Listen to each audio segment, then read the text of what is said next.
Muy bien, chicos, vamos a empezar. Ahorita vamos a compartir la clase del día de hoy, ¿ya? Regáleme un minuto y empezamos, por favor, mis estimados estudiantes.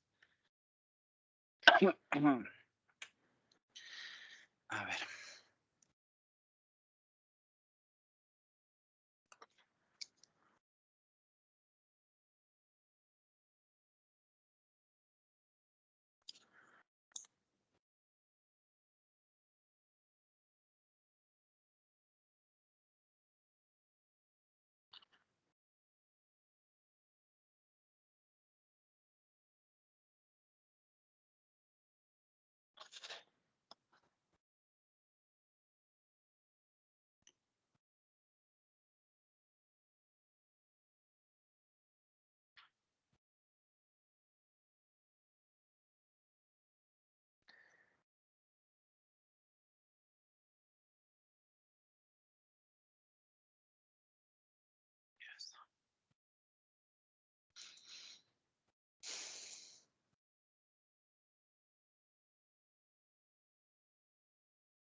Muy bien, mis estimados estudiantes, vamos a dar inicio con la clase del día de hoy. El día de hoy vamos a desarrollar el tema de taxonomía. Así que podemos empezar de una buena vez y empecemos con lo siguiente. A ver, ¿qué podemos decir de taxonomía? Bueno, antes de cualquier otra cosa, lo primero que tendríamos que mencionar de la taxonomía, podemos mencionar que es una rama muy importante de la biología, ya que esta nos permite a nosotros poder clasificar a todos los seres vivos que existen y también poder darles un nombre determinado. Para ser más precisos, un nombre científico, que nos va a permitir conocer a este ser vivo, ya sea pues en cualquier parte del mundo y poder distinguirlo y diferenciarlo, ya que se hace en un solo idioma y a nivel mundial pues se interpreta de esa manera, con ese idioma que viene a ser el latín. ¿Ya? A ver, empecemos entonces, mis estimados estudiantes, con esto.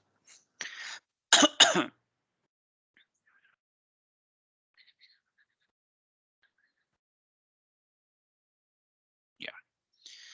¿Qué podemos decir, a ver, de la taxonomía? Dice que la sistemática es la ciencia que estudia la reconstrucción de la filogenia. Una parte fundamental de la sistemática es la taxonomía, que viene del griego taxis, que significa ordenación, que es la ciencia que se encarga de dar nombre a los organismos y colocarlos en categorías sobre la base de una relación evolutiva. Las categorías taxonómicas son las siguientes. La principal, y escucha bien, a pesar de estar aquí al inicio y estar en el escalón más bajo, pues es la principal categoría taxonómica, que vendría a ser la especie. La especie está constituido por organismos similares entre sí, con la capacidad de poder reproducirse y generar descendientes fértiles.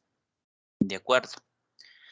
Especie viene a ser la categoría taxonómica conformada por organismos similares entre sí, con la capacidad de reproducirse y tener descendientes, o sea, hijos fértiles, hijos que también puedan reproducirse. ¿De acuerdo? Un claro ejemplo, un ser humano, un varón y una mujer, no son iguales, son similares entre sí, tienen la capacidad de reproducirse y que sus hijos que van a producir también se van a poder reproducir, ¿de acuerdo? Y tener más descendientes. Cosa que no ocurre, por ejemplo, ¿qué pasa si unimos a un burro y una yegua, la hembra del caballo? ¿Se pueden reproducir? Sí se pueden reproducir. Van a originar animales que conocemos con el nombre de mulas. Pero las mulas, que son la cría del burro y la yegua, nacen con problemas cromosómicos que ya no les permite poder seguir reproduciéndose. Por lo tanto, son infértiles. O sea que el burro y la yegua han generado descendientes infértiles. Por lo tanto, el burro y la yegua no forman parte de una misma especie. Son animales de especies distintas. ¿Se pudieron reproducir? Sí, pero sus descendientes son infértiles.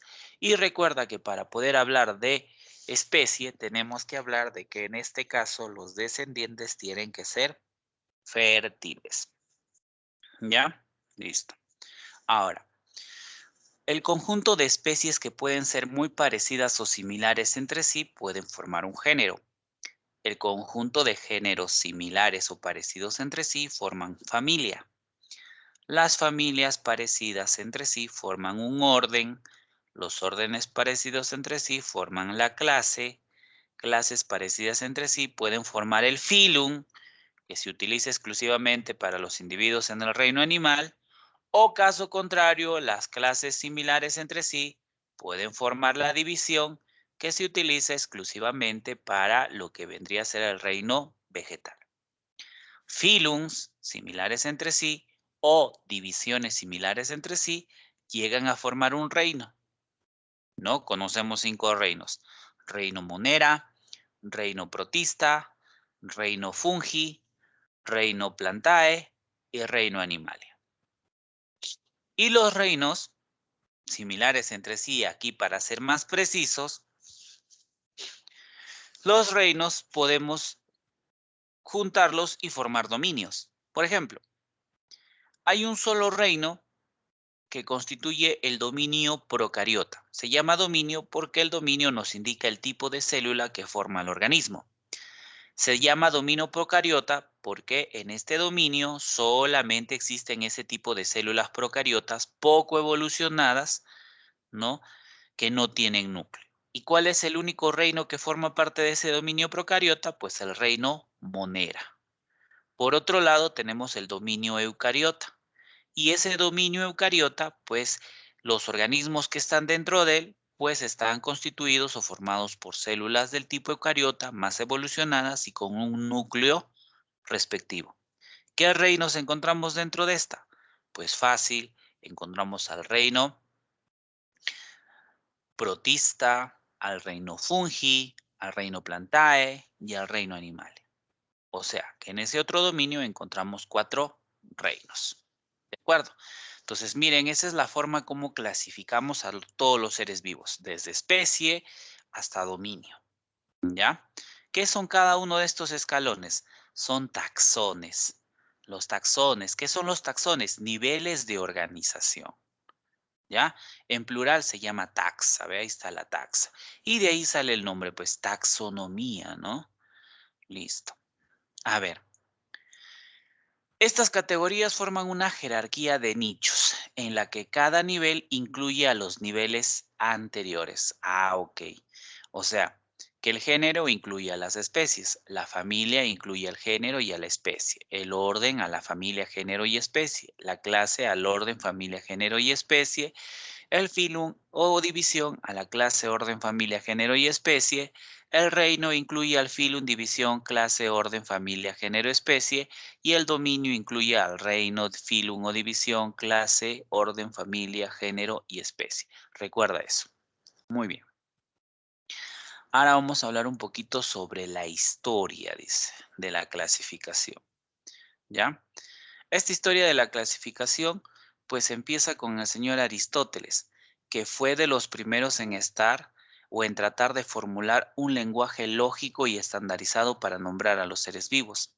Él llegó a clasificar alrededor de 500 organismos en 11 categorías, tomando como base este trabajo 2000 años más tarde el naturalista Carl von Linneo. Este señor Carl von Linneo, ¿no? Que lo podemos denominar pues el padre de la taxonomía moderna, puso en los cimientos del sistema de clasificación moderno, colocó a cada organismo en una serie de categorías, dispuestas jerárquicamente sobre la base de su semejanza con otras formas de vida y también introdujo el famoso nombre científico.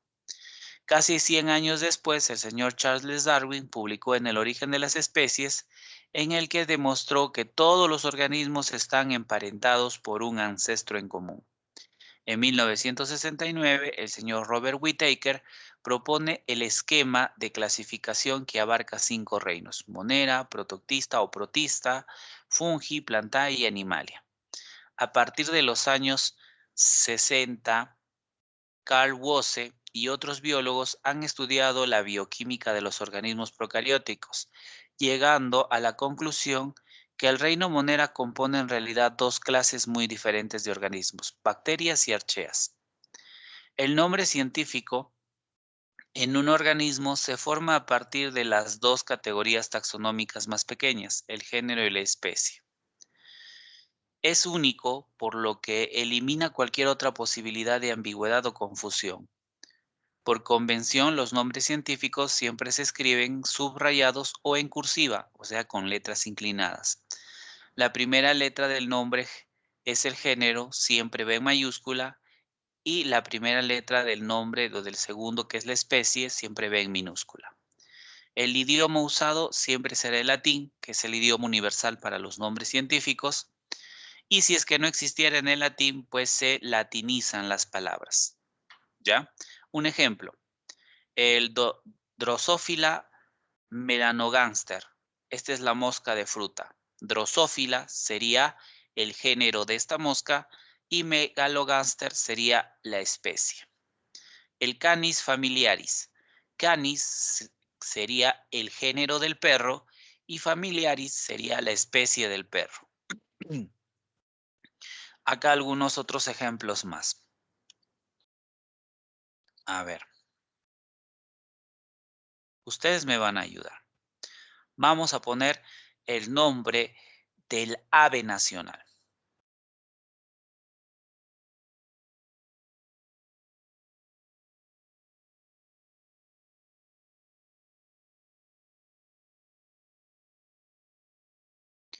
Ya está. Rupícula peruvia. Pregunta. Este es el nombre del ave nacional. ¿Cuál es el ave nacional, mis estimados estudiantes? Por favor, si me ayudan. El gallito de las rocas. Muy bien. Entonces, este es el nombre del gallito de las rocas. Pregunta. Este nombre científico que yo acabo de escribir, ¿estará bien propuesto? ¿Estará bien escrito?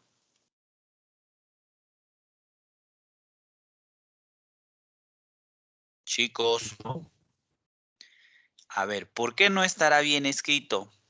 Peruvian está en inglés. Peruvian está en inglés. Sí.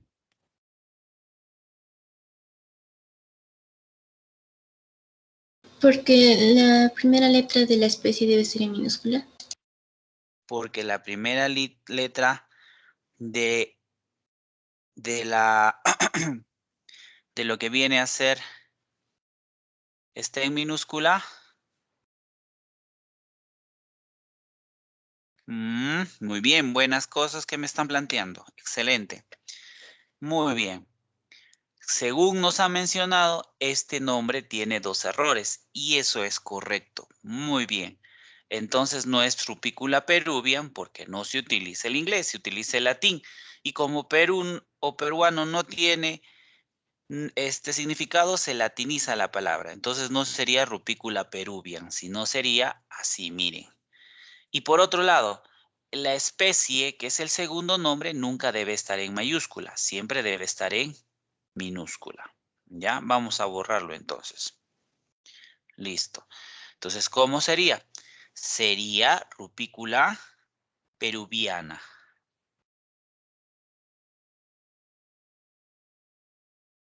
¿Ya? Ahora, aquí también hay que tener en cuenta lo siguiente. Lo voy a borrar. ¿Por qué? Porque no le estoy dando la inclinación suficiente.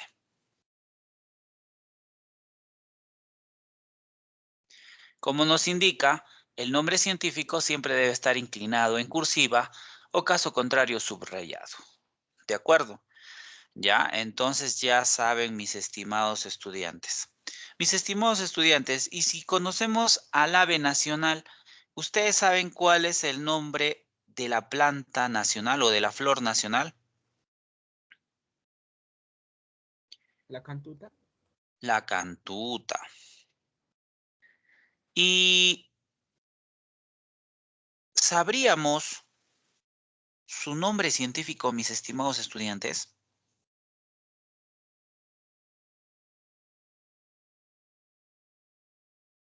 El nombre científico de la cantuta es Cantua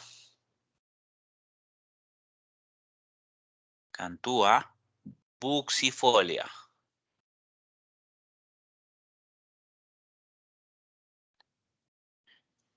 Esta es la planta de la cantuta o la flor de la cantuta. Una pregunta. ¿Este nombre científico estará bien escrito? El Cantua buxifolia, un ratito vamos a poner la reglita ahí. Ahora sí. Y ahora sí regresamos. Ya está. ¿Qué faltaría para que este nombre científico esté bien escrito, mis estimados estudiantes? Está en cursiva. Que esté en cursiva. ¿O hay otra solución? Que esté subrayado. Los Pero subrayos. cuando está subrayado, dice que tiene que ser independiente cada nombre. No puedo subrayar todo en conjunto, sino Cantua por separado, buxifolia por separado. ¿De acuerdo? Ya está. Y a ver, ayúdenme. Chicos, ¿ustedes saben el nombre científico del maíz, por ejemplo? ¿No? Que es una planta pues muy común aquí en nuestro país, en nuestra serranía, ¿no?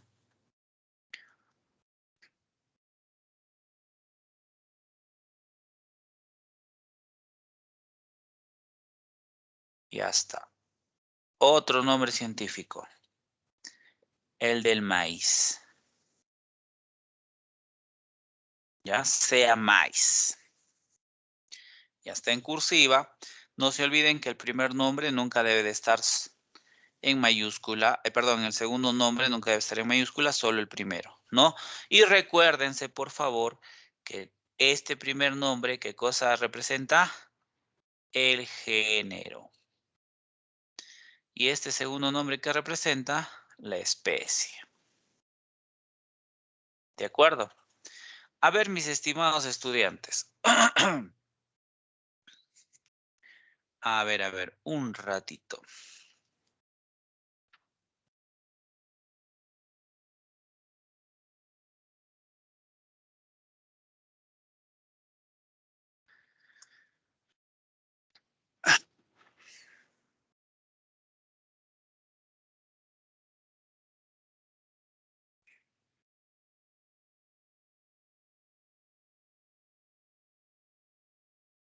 Ya, aquí. Quitamos la regla y pegamos esta imagen.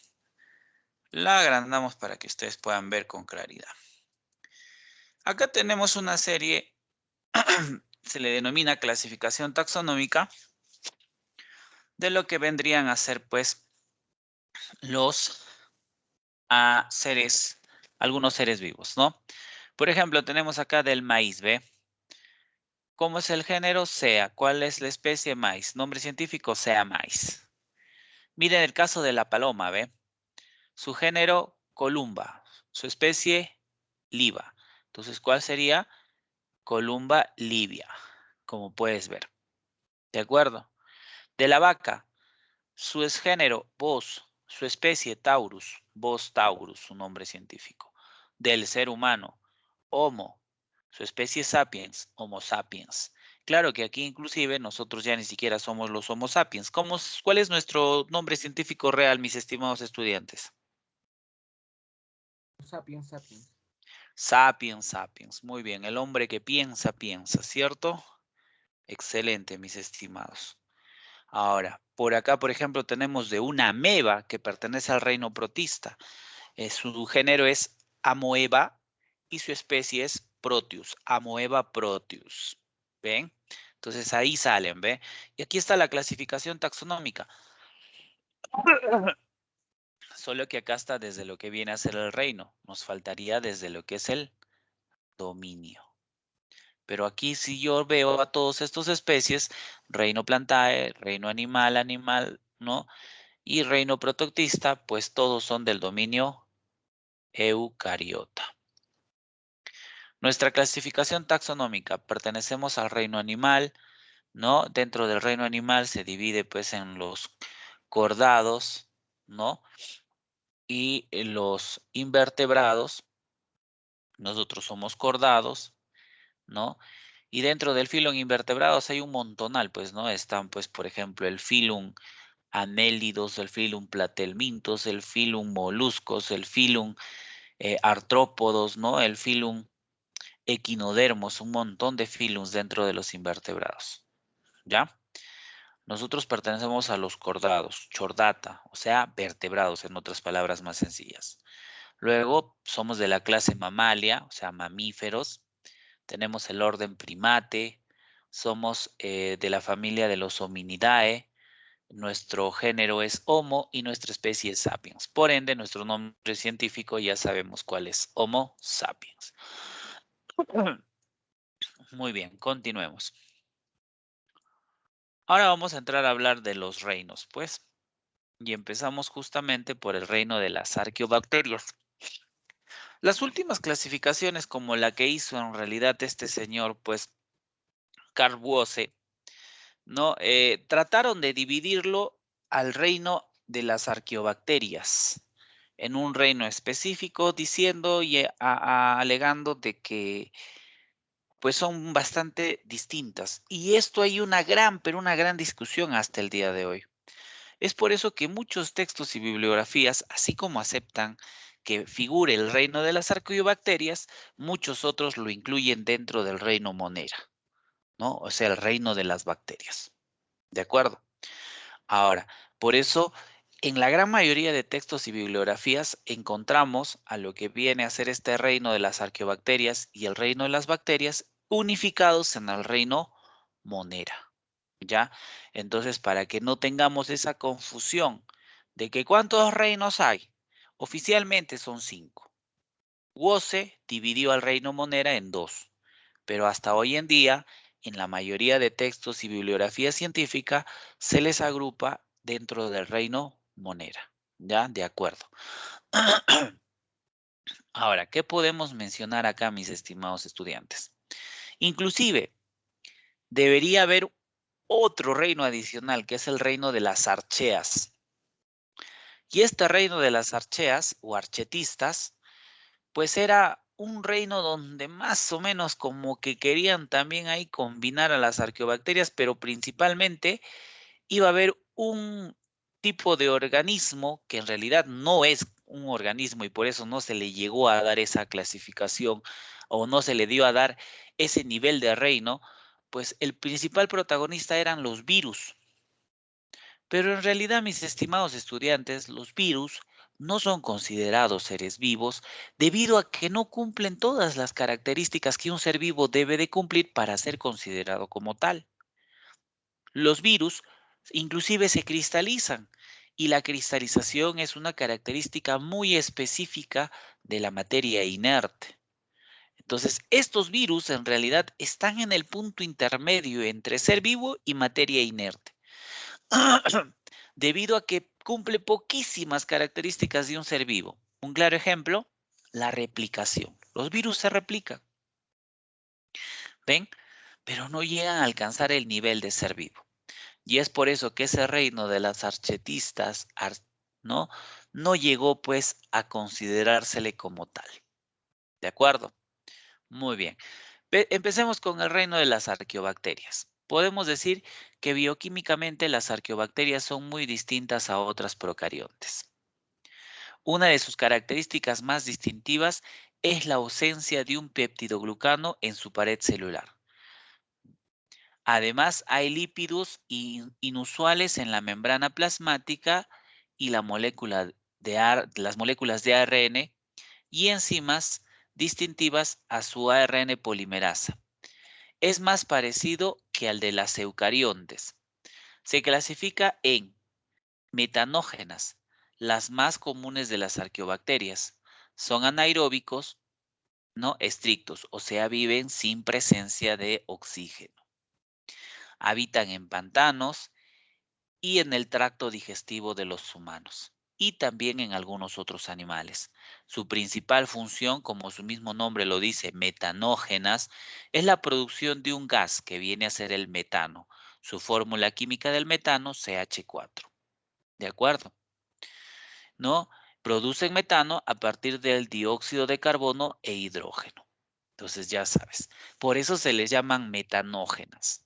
Arqueobacterias que viven en el tracto digestivo de muchos seres humanos y otros animales produciendo metano. Siguiente, las halobacterias o también consideradas halófilas. Estos viven solo en ambientes extremadamente salados, como en los estanques salinos. Algunas realizan un tipo de fotosíntesis en la cual capturan energía de la luz solar mediante un pigmento de color púrpura. Entonces ya sabes, estas arqueobacterias, ¿no? Denominadas halobacterias o halófilas, viven en lugares extremadamente salados. ¿No? Ustedes saben que hay muchos salares en nuestro planeta. Aquí en el Perú también hay muchos salares, ¿no? Que son estanques de donde justamente pues se va a sacar lo que viene a ser la sal. Por ejemplo, uno muy conocido en el Perú, en el Cusco, Maras, ¿no? Los salares de Maras de ahí sale la famosa sal de maras, que hoy en día inclusive es un producto gourmet, o sea que se utiliza esta sal natural, se utiliza pues en la alta cocina, ¿no? Cuesta bastante carita esa sal. Entonces ahí viven este tipo de halobacterias, ¿ve? Las termoacidófilas. Se llaman termoacidófilas por lo general viven en ambientes muy calientes, entre los 45 o inclusive hasta los 110 grados Celsius. Y a veces también en lugares ácidos. Una especie se encuentra en las fuentes sulfurosas de Yellowstone, en el Parque Nacional de Estados Unidos de Yellowstone, ¿no? Donde hay justamente los famosos geysers, que son volcanes de agua caliente, ¿no? De agua hirviendo. Que justamente el agua sale pues a temperaturas de 120 grados Celsius, ¿no? Y con vapores entre 1 y 2, o sea, vapores con un pH extremadamente ácido. Pero estas bacterias son capaces de poder vivir ahí, las termoacidófilas, pertenecientes a las arqueobacterias. Muy bien. Como tú puedes ver, la información que tenemos de las arqueobacterias no es grandiosa, es muy limitada. Ahora pasemos al reino de las bacterias. Y este reino de las bacterias pues agrupa a dos grandes grupos o a dos grandes, podríamos decir, filum y división. Filum de las bacterias y división de las cianobacterias. ¿Y por qué filum y división? ¿Qué pasa? Allá, el reino de las bacterias se va a dividir en el filum de las bacterias porque se supone que las bacterias son los predecesores de los que al día de hoy conforman el reino animal. En cambio, el filum de las cianobacterias ya no sería así, sino se denominaría división de las cianobacterias o también conocidas como cianofitas. ¿Por qué? Porque en este caso, estas cianofitas deberían de ser las predecesoras de los organismos que hoy en día conforman el denominado reino vegetal. ¿Ya? No se olviden de eso, por favor. Ya saben, entonces se dividen en dos, las bacterias y las cianobacterias. A ver, eubacterias. Ya, perdón. La garganta, está que fastidia fuerte. Ya. ¿Y qué son estas eubacterias? Estas eubacterias también son representadas a estas bacterias de acá. Ese es otro nombre que se le da, ¿ya? Estas eubacterias, dice, también conocidas por si acaso como esquizofitas, o no te olvides, esquizofitas, tienen una estructura formada por una cápsula, que sería la estructura más externa. Esa cápsula está constituido por sustancias como los mucopolisacáridos y esto ayuda a ciertas bacterias a pasar inadvertidas por el sistema inmunitario del animal que puede ser el huésped. O sea, esa cápsula es como un camuflaje para que el sistema inmunológico de muchos seres vivos no los pueda reconocer. En otras se puede encontrar capas viscosas que permiten a las bacterias, ¿no?, que causan las caries dentales adherirse a las masas de la superficie lisas del diente. O sea que en otras bacterias sus cápsulas, en vez de ser así muy rígidas, son pegajosas, ¿no? Mucosas. Entonces ya sabes para qué, para que se peguen a la superficie de nuestros dientes. Entonces esa sería la estructura más externa de estas eubacterias. Por debajo de la cápsula encontraríamos la pared celular. No se preocupen que ahora también lo vamos a ver en gráfico y ahí vamos a también explicar.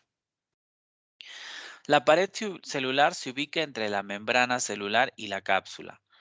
Protege contra la ruptura osmótica del medio acuático y confiere diferentes formas a las células como las bacterias.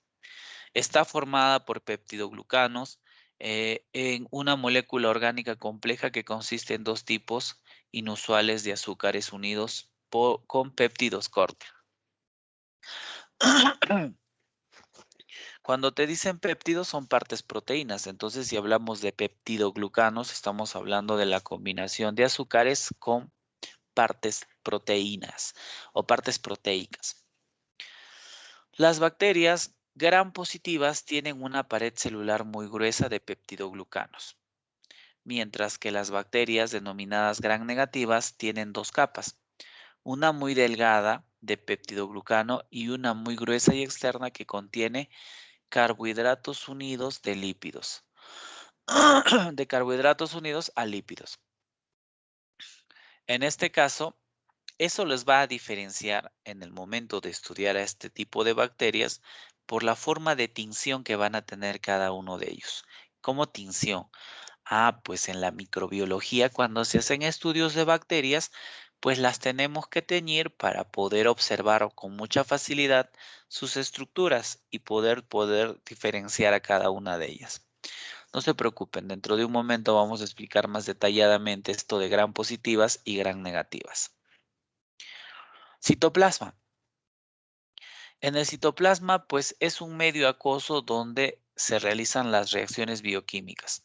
En él se encuentran suspendidos los ribosomas que le permiten la realización de la síntesis o producción de proteínas para la bacteria y un ADN circular.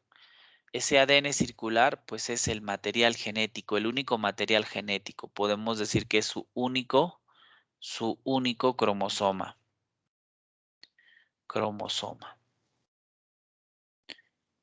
Ya que es su único material genético que vamos a encontrar dentro de este tipo de organismos. Ya está. Ahora, por aquí ya que hemos visto sus estructuras, también sería importante, por ejemplo, mencionar que de esta membrana celular, que dicho sea de paso, creo que me he saltado, ¿no? Lo explicamos ahora. Me pasé de pared celular de frente hasta citoplasma. Vamos a explicar la membrana celular. Pues podemos decir que su composición es similar a cualquier otra membrana celular con una bicapa lipídica y con proteínas, pero carece de esteroles, bueno, y otros esteroides. Pero acá carece colesterol, carece de colesteroles, ¿no? Y esteroides. Presentan proteínas periféricas e integrales que permanecen en la cadena transportadora de electrones. La membrana forma univaginaciones denominadas mesosomas que contienen las enzimas necesarias para la respiración celular. Muy bien. Justo eso era lo que quería mencionar en este momento. Recuerden, en las membranas citoplasmáticas o membrana celular de las bacterias, pues se forman unos pliegues internos denominadas mesosomas. Estos mesosomas son importantes, mis estimados estudiantes. ¿Por qué? Son pliegues que se forman al interior de la célula, de la membrana, salen de la membrana, ya que ellos se encargan, como ya nos dijeron, de la respiración celular. Ya, entonces recuerda, esos mesosomas permiten la respiración celular en el caso de este tipo de organismos. Ahora, aquí en el citoplasma hay algo también muy importante que podríamos adherir o incluir, que vendrían a ser los plásmidos.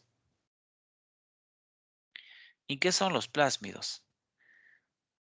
Son pequeñas pequeñas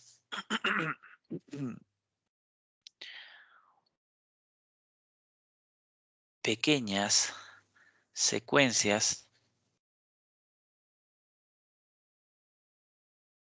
de ADN, también circular.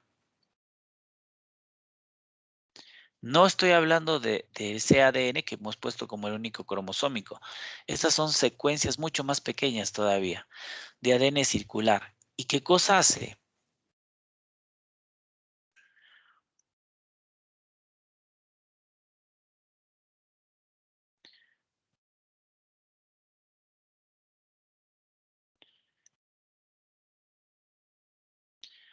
Le confiere resistencia a los antibióticos, mis estimados estudiantes. Estos pequeños plásmidos hacen de que las bacterias se vuelvan más fuertes y que puedan, pues, resistir a muchos antibióticos, que son medicamentos que justamente nos deben de ayudar a eliminar a estos microorganismos que muchas veces pueden producir enfermedades. ¿Ya? Listo. Ahora sí, con esos 2 puntos aclarados podemos continuar con su fisiología. En primer lugar, hablemos de la nutrición. Pues en este caso, estas bacterias pueden tener nutrición heterótrofa, ya que obtienen otros compuestos orgánicos de otros seres vivos para poder nutrirse, pudiendo ser saprobióticos o parasitarios. Saprobióticos porque se alimentan de restos en descomposición o parasitarios porque inclusive llegan a vivir muchas veces dentro de otros seres vivos. También existen bacterias autótrofas que tienen la capacidad de poder hacer fotosíntesis, obteniendo energía de la luz, como por ejemplo las bacterias verdes púrpuras que emplean a la vez el H2S, sulfuro de hidrógeno, y a la vez agua como fuente equivalentes reductores, que les va a permitir obtener energía. También existen bacterias quimiosintéticas que obtienen la energía a partir de la oxidación de distintos compuestos químicos. Entonces, también existen bacterias autótrofas que pueden ser fotosintéticas o quimiosintéticas. Las más importantes de estas quimiosintéticas son las sulfobacterias, que obtienen su energía a partir de la oxidación del sulfuro de hidrógeno. La reproducción de las bacterias. Vamos a ver que principalmente tienen una reproducción asexual por medio de una división celular que se llama bipartición. B2 partición, o sea, se parten en dos, ¿no? Generando 2 copias genéticamente idénticas a la original. O sea, la madre se parte en 2 y da origen a 2 hijas, idénticas a la madre y idénticas entre sí. Ciertas bacterias transfieren su material genético de una bacteria donadora a otra bacteria receptora. Cuando donan ese material genético, a este proceso se le llama conjugación. Y esta es una forma de reproducción que se le conoce con el nombre de parasexual. Esta conjugación, entonces, no te olvides, aquí hay un donante y un receptor. La bacteria donadora le regala parte de su material genético y la bacteria receptora pues acopla ese material genético en su interior y se produce la denominada conjugación. Por otro lado, tenemos ahora lo que viene a ser la respiración. La mayor parte de las bacterias son aeróbicas, o sea que viven en presencia de oxígeno, justamente por lo cual requieren del oxígeno atmosférico. Algunas otras son denominadas aeróbicas facultativas. ¿Por qué? Porque utilizan el oxígeno cuando se dispone de él, pero realizan el metabolismo de forma anaeróbica cuando es necesario. ¿Y qué significa anaeróbico? O sea, sin oxígeno. Entonces, estas aeróbicas facultativas son, cuando haya oxígeno, muy bien, hacen respiración aeróbica. Pero si no hubiera, pues no se hacen problemas y hacen una respiración anaeróbica.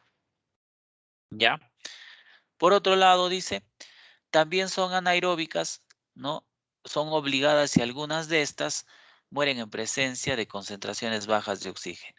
Estas anaeróbicas pues viven sin necesidad de tener presencia de oxígeno e inclusive si se les pusiera en bajas presencias de oxígeno pudieran llegar a morir. Bien, aquí justamente vemos la imagen de una bacteria. Aquí vemos esta capa muy gruesa que sería la cápsula. Por debajo de la cápsula estaría la pared celular, que ahí lo vemos, ¿no? Una capa de peptidoglucanos, ¿no? Y por debajo de la pared celular estaría la membrana plasmática o membrana celular, rodeando todo el material interior de la célula. Dentro, en el interior, estaría el citoplasma, donde está su núcleo circular, o perdón, no el núcleo, sino su ADN, ya que este tipo de células no tienen núcleo, carecen de núcleo. Y pues acá habrían pequeños puntitos que representarían los ribosomas, y esos ribosomas son los que fabrican proteínas. Entonces, ¿qué serían esos puntitos? Los ribosomas, ¿ya? Inclusive podríamos poner aquí un pequeño segmento así de ADN, una pequeña cadenita circular, que es el plásmido. ¿Y para qué sirve el plásmido? Pues para darle resistencia contra los antibióticos, ¿ve? Muchos de ellos también presentan un flagelo, como podemos ver, flagelo que les va a permitir la movilidad, poder trasladarse de un lugar a otro. ¿Ya? No se olviden de eso. Ahí está el flagelo también. Listo. Continuemos. Ahora vamos a ver su clasificación de estas bacterias.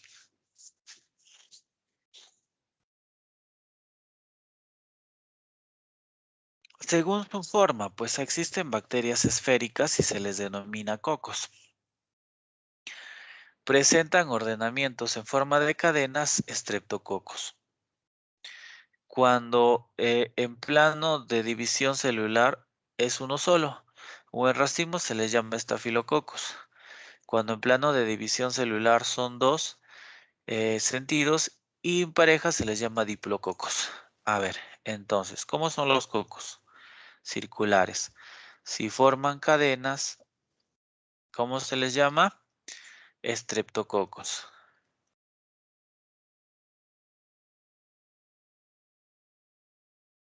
¿Ya? Si forman racimo de uvas, así como un racimo de uvas, ¿no? Todas apilonadas unas con otras, así. Se le llaman, pues, en este caso, estafilococos.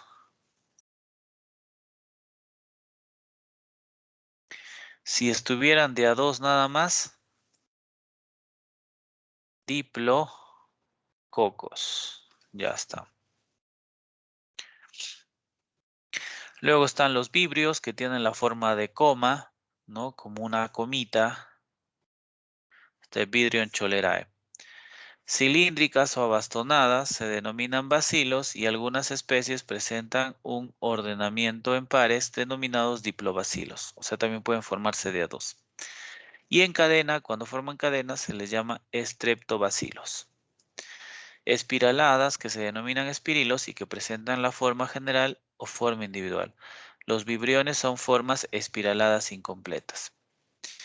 Ahora, en este caso, bueno, los vibrios tienen forma de comita, los bacilos son así, medio cilíndricos, ¿ya? Y los espiralados, pues como su mismo nombre lo dice, ¿no? Espiral, ya está. Ahora, según su flagelo, pues encontramos elatrítica, carecen de flagelos, monítrica con un solo flagelo, anfítrico presenta un grupo de flagelos a ambos lados, perítrico presenta flagelos en su alrededor. Y acá está lo que decíamos, según su tinción. Su tinción se agrupan en gram positivos, son aquellos que resisten los cristales violeta de yodo, adoptando un color azulado. ¿Ya? Por ejemplo, se les puede teñir con la violeta de genciana o el azul de metileno y van a tener un color azulado. Entonces sus paredes celulares se tiñen de eso.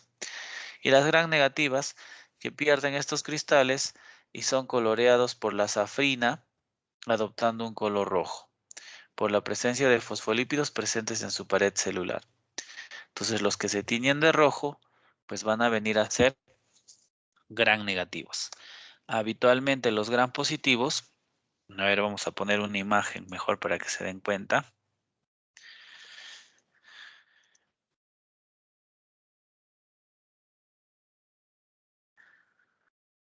Ahí, aquí está.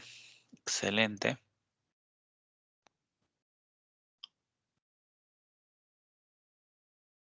A ver, uno que me permita ver al detalle.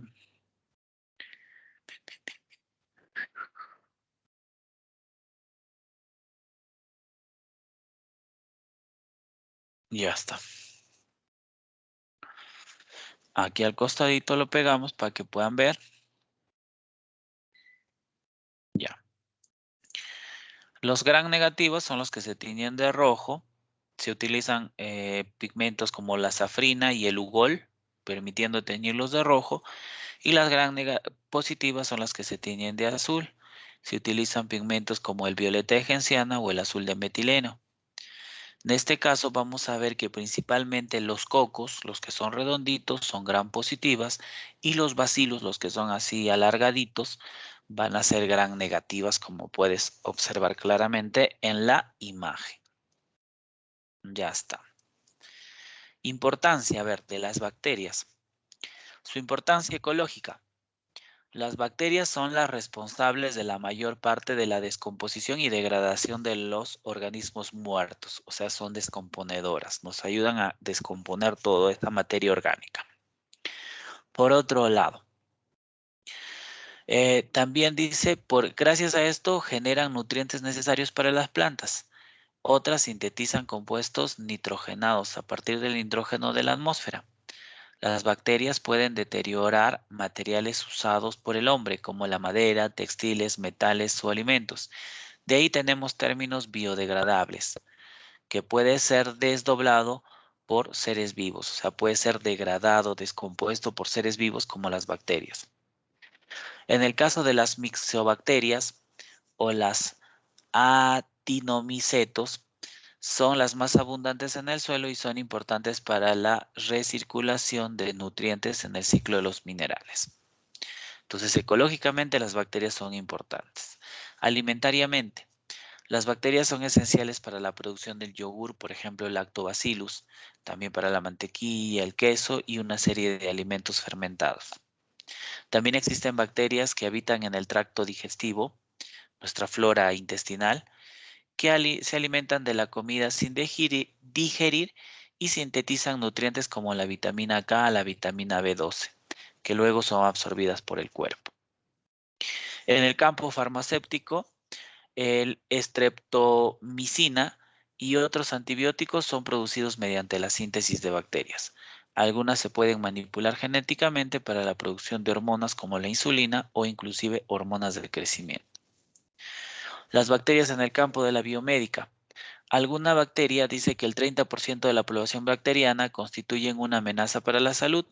Son conocidas como patógenas, que son productoras de enfermedades tales como, por ejemplo, la Salmonella typhi, produce la tifoidea, la Bartonella bacilliformis, la fiebre de la orolla, la Treponema pallidum, la sífilis, la Bordetella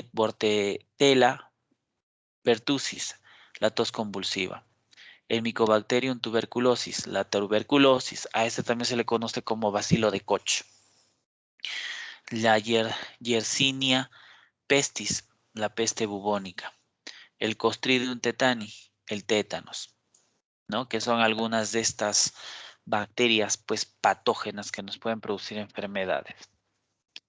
Y dentro de este reino que estamos hablando también encontramos a las famosas cianobacterias, también conocidas como cianofitas, como pueden ver acá. A estas también las podemos indicar como algas azul verdosas. Ya, algas azul verdosas. Son microorganismos que habitan en el agua dulce o salada. Son importantes para la oxigenación del agua y para la fijación del nitrógeno atmosférico, enriqueciendo suelos y el medio acuático. A ver. Estructura. Estas cianobacterias tienen una cápsula. A diferencia de las bacterias que su cápsula era bastante rígida, estas tienen una cápsula mucho más viscosa y gelatinosa. Tienen una pared celular muy resistente que contiene celulosa y peptidoglucanos. En mayor abundancia presentan polisacáridos unidos a polipéptidos. Y también tienen laminillas fotosintéticas, que son pliegues internos o membranas que contienen pigmentos como la clorofila, que es de color verde, la ficosantina azul, la ficoeritrina rojo, la xantófila amarilla, que son encargados de realizar procesos como la fotosíntesis. Presentan fotosistemas 1 y 2 que les permiten poder hacer la fotosíntesis y elaborar su propio alimento. Por eso decimos que en su fisiología son netamente autótrofos y fotosintéticos. Se alimentan o almacenan almidón, cianofiseo y aceites, y algunas fijan nitrógeno y forman nitratos. Entonces son netamente autótrofas.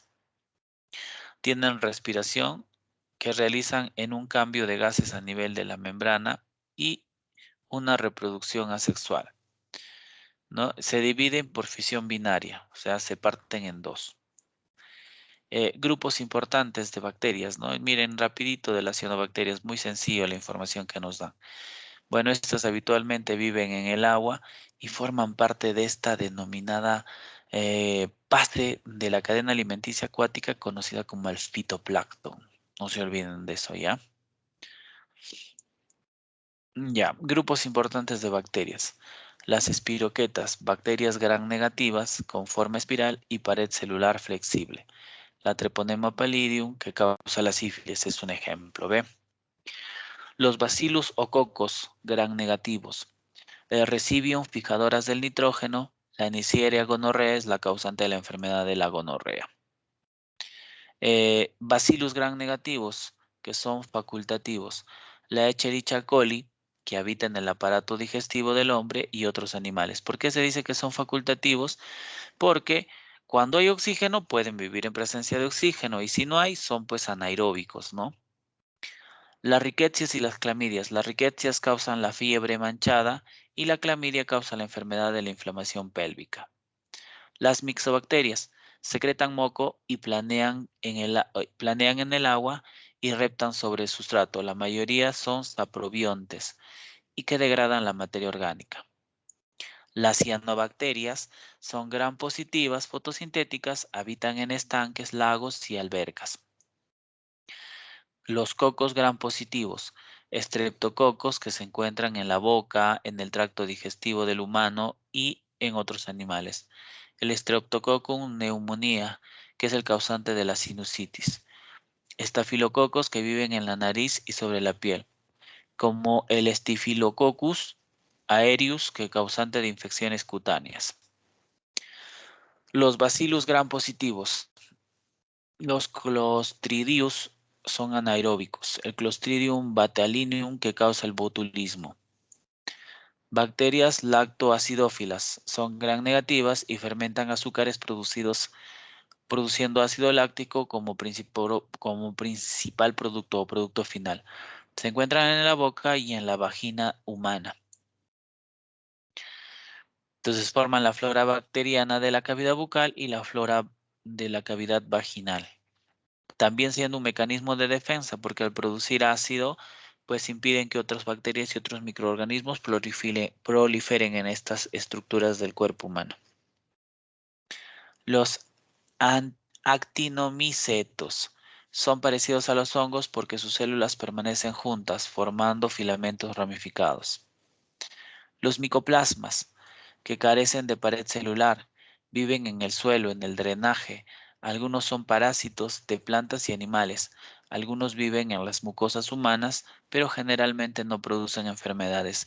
Son las bacterias más pequeñas que se conocen. Miden entre 0,1 a 0,2 micrómetros de diámetro o micras. ¿Ya? Listo, con eso habríamos terminado toda la parte teórica. Ahora nos toca resolver la práctica. Los nombres científicos del perro y del lobo son Canis familiaris y Canis lupus respectivamente. El Canis, ¿qué sería? Pues sería el género, ¿no? Está referido al género, o sea que tanto el perro y el lobo pertenecen al mismo género. El nombre científico que no está correctamente escrito. De la piña, Ananas comosus. Ya ese sí está bien. De la cebolla, Allium cepa. Del plátano, Musa serpientum. En la naranja, Citrus aratinium. Y del durazno, Prunas persica. ¿Cuál está mal escrito al toque? Eso ustedes ya se han dado cuenta. Ayúdenme. ¿Cuál es la No sé. alternativa? No sé. Sí, porque el género debe estar en mayúscula, ¿sí o no? Muy bien. 3. Una de las siguientes alternativas no corresponde a una bacteria causante de infecciones de transmisión sexual. Treponema pallidum, dice Haemophilus druksei, ¿no? El Giardia vaginalis, Neisseria gonorrea, la Cingüeya dysenteriae. Ya. A ver, en este caso, el Treponema pallidum, ¿qué produce? A ver. Ya la gonorrea ahí está fácil, Neisseria gonorrea. La Gardenia vaginalis también al toque.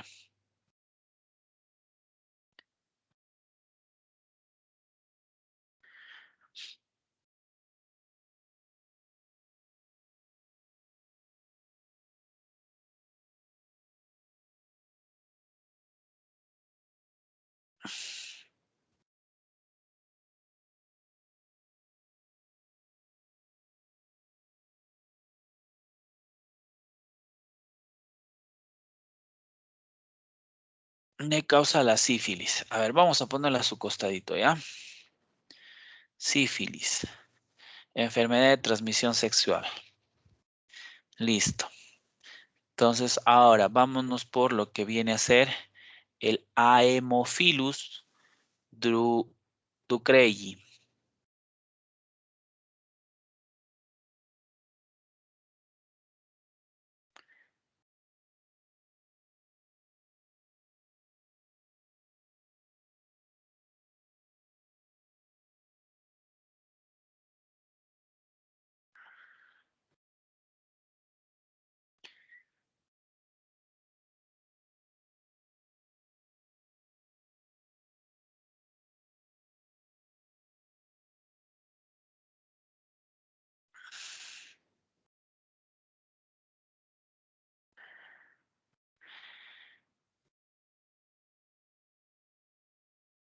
Ya. Esta causa la úlcera genital. También por transmisión sexual. A ver, vámonos por la siguiente.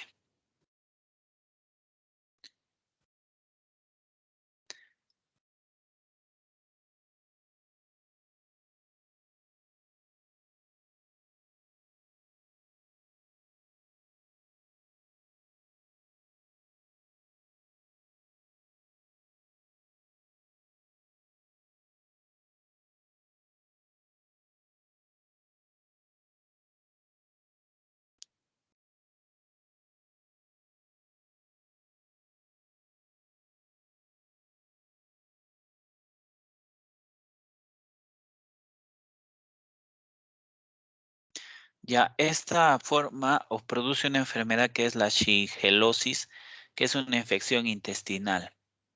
Entonces, esto es una infección intestinal. Bueno, esto ya la gonorrea, ¿no? Y la Gardenia vaginilis, que también pues es una enfermedad de TS. Entonces, la respuesta es la B, ya que es la única que no está causando una enfermedad de transmisión sexual. 4. La capacidad de fotosíntesis y autotrofía se encuentra en todos sus representantes en el reino. Bueno, todos los que pueden ser, pues, autótrofos y fotosintéticos, pues los únicos que lo van a tener es el reino Plantae solamente. Son los únicos fotosintéticos autótrofos. En las bacterias van a haber fotosintéticos, también quimiosintéticos, ¿no? Y algunos van a ser, también van a haber heterótrofos, ¿no? En cambio, en el reino Plantae no. Creador del término taxonomía, Linneo. Las micorrizas se forman por asociación de... Y a ver, ¿quiénes son las micorrizas? ¿Cómo se forman las micorrizas? En este caso, las micorrizas van a ser una asociación simbiótica. ¿Ya? Las micorrizas, en este caso, pues define la simbiosis entre un hongo y las raíces de una planta.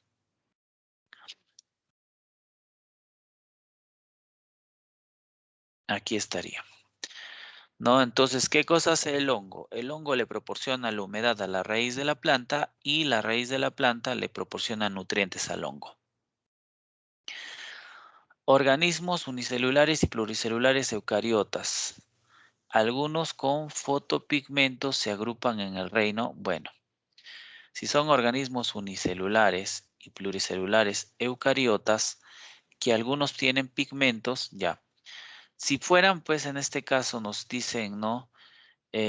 Fotopigmentos, Los que tienen fotopigmentos pues serían Rhinoplantae, pero ahí todos son pluricelulares. En cambio, en el único que hay organismos unipluricelulares, pues por ejemplo las algas, es a Rhinoprotista. Las células de un hongo se diferencian de las células de la planta por carecer de cloroplastos. Los cloroplastos son los que permiten la realización de la fotosíntesis, ¿no? Y las células de los hongos no las tienen. El microorganismo Clostridium tetani, presente en el grupo de las, el Clostridium tetani hemos visto de lo que forma la enfermedad del tétanos, ¿no? Aquí está. A ver.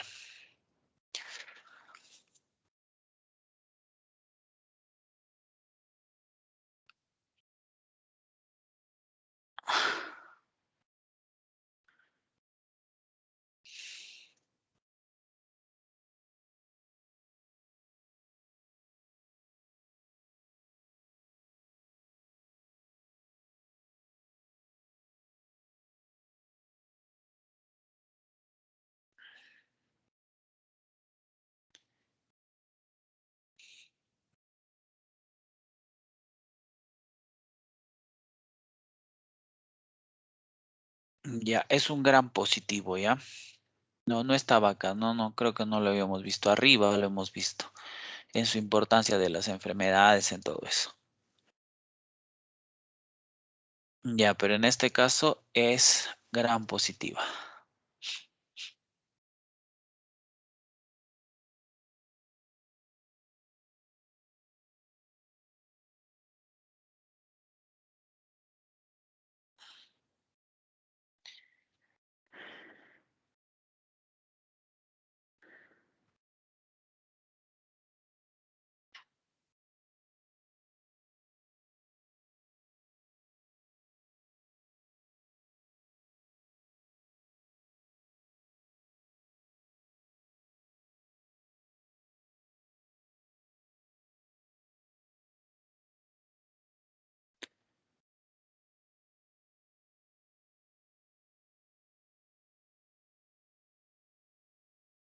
Ya, es un bacilo, ¿ya? Bacilo gran positivo. Clostridium tetani. No es ni coco, ni espirilo, es un bacilo. La diferencia entre las arqueobacterias y eubacterias es la presencia presencia de pared presencia o no de pared celular, organelos, tipos de procarionte y eucariota respectivamente, la capacidad de fotosíntesis o el metabolismo quimiolotrófico. Ya, en este caso, pues la diferencia dice que es en la composición, dice, de su pared celular, ¿no? Pero acá no sería la presencia o no. Capacidad de fotosíntesis, metabolismo, bueno. Acá debería de ser la composición de la cápsula y pared celular, que es una cosa que los diferencia, ¿no? Mucho. Inclusive también nos explicaban de su ARN. No, no hay alternativa. Déjenla esta a la 10. Observada la pregunta. Para ser más precisos. 11. Señale lo incorrecto en relación a las cianobacterias. Forman parte del plancton. Lo incorrecto, ¿no? Presentan clorofila y ficocianina, tienen nutrición heterotrófica al toque. No todas las cianobacterias son autótrofas.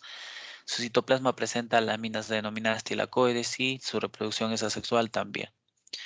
¿Cuál de las siguientes categorías tiene mayor jerarquía? Bueno, o sea, ¿cuál abarcaría todas? Bueno, empieza con especie, luego está el género, luego la familia, luego el orden y luego la clase. O sea, la clase tendría mayor jerarquía porque abarca a todos los demás. Una característica de los hongos que justifica su separación del reino Plantae es que son organismos heterótrofos y todos los del reino Plantae son autótrofos.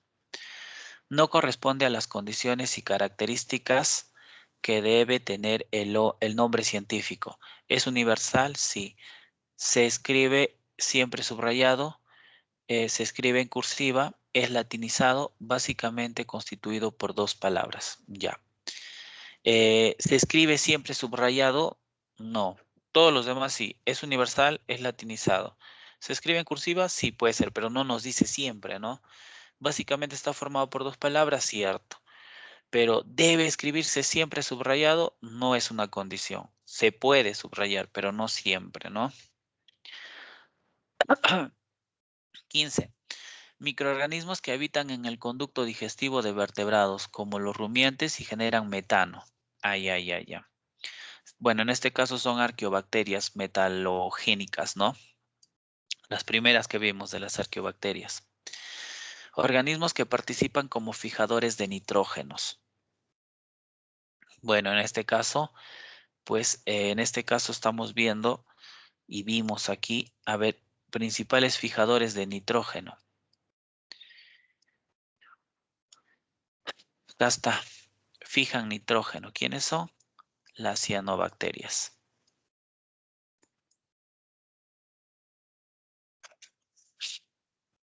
Ya.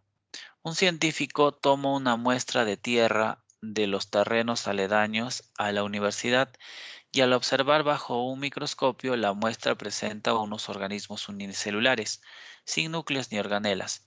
¿A qué reino pertenecería? Bueno, si dice que sin núcleo, pues de frente al reino Monera, ¿no? Estamos hablando de las bacterias o arcobacterias, cualquiera de las dos podría ser. Al hablar de la flor nacional, la cantuta, se está haciendo referencia al nombre, bueno, cantuta, cantúa debería ser, ¿no? En este caso la cantuta, pues, ¿qué es? Es un nombre genérico, vulgar, taxonómico, científico, específico. Bueno, es un nombre genérico, ¿no? O bueno, en este caso se le puede decir un nombre vulgar, el nombre común, cotidiano con el cual se le conoce. En cambio, si fuera el Cantúa boxifolia, así sería pues su nombre científico. Dentro de las taxas establecidas para las categorías taxonómicas, hay uno que es de uso exclusivo para los vegetales. Allá, recuerdan que les dije, filum para los animales, división para los vegetales. Carl von Linneo, biólogo sueco, nos proporcionó el sistema de clasificación actual de los organismos, conocido como el sistema de nomenclatura binomial. ¿Dónde está? Nomenclatura binomial. Acá está. ¿Por qué se llama nomenclatura binomial? Porque está formado el nombre científico por dos partes, ¿no? El género y la especie. Nomenclatura binomial. Listo. Y con eso habríamos terminado la clase del día de hoy. Hoy en la tarde lo único que nos quedaría por hacer sería la tarea y ya les ayudo con eso. ¿Ya? Muy bien, mis estimados estudiantes. Hemos concluido. Un gran abrazo y los espero el día de hoy en la tardecita para hacer nuestra tareita. Cuídense mucho y hasta la tarde.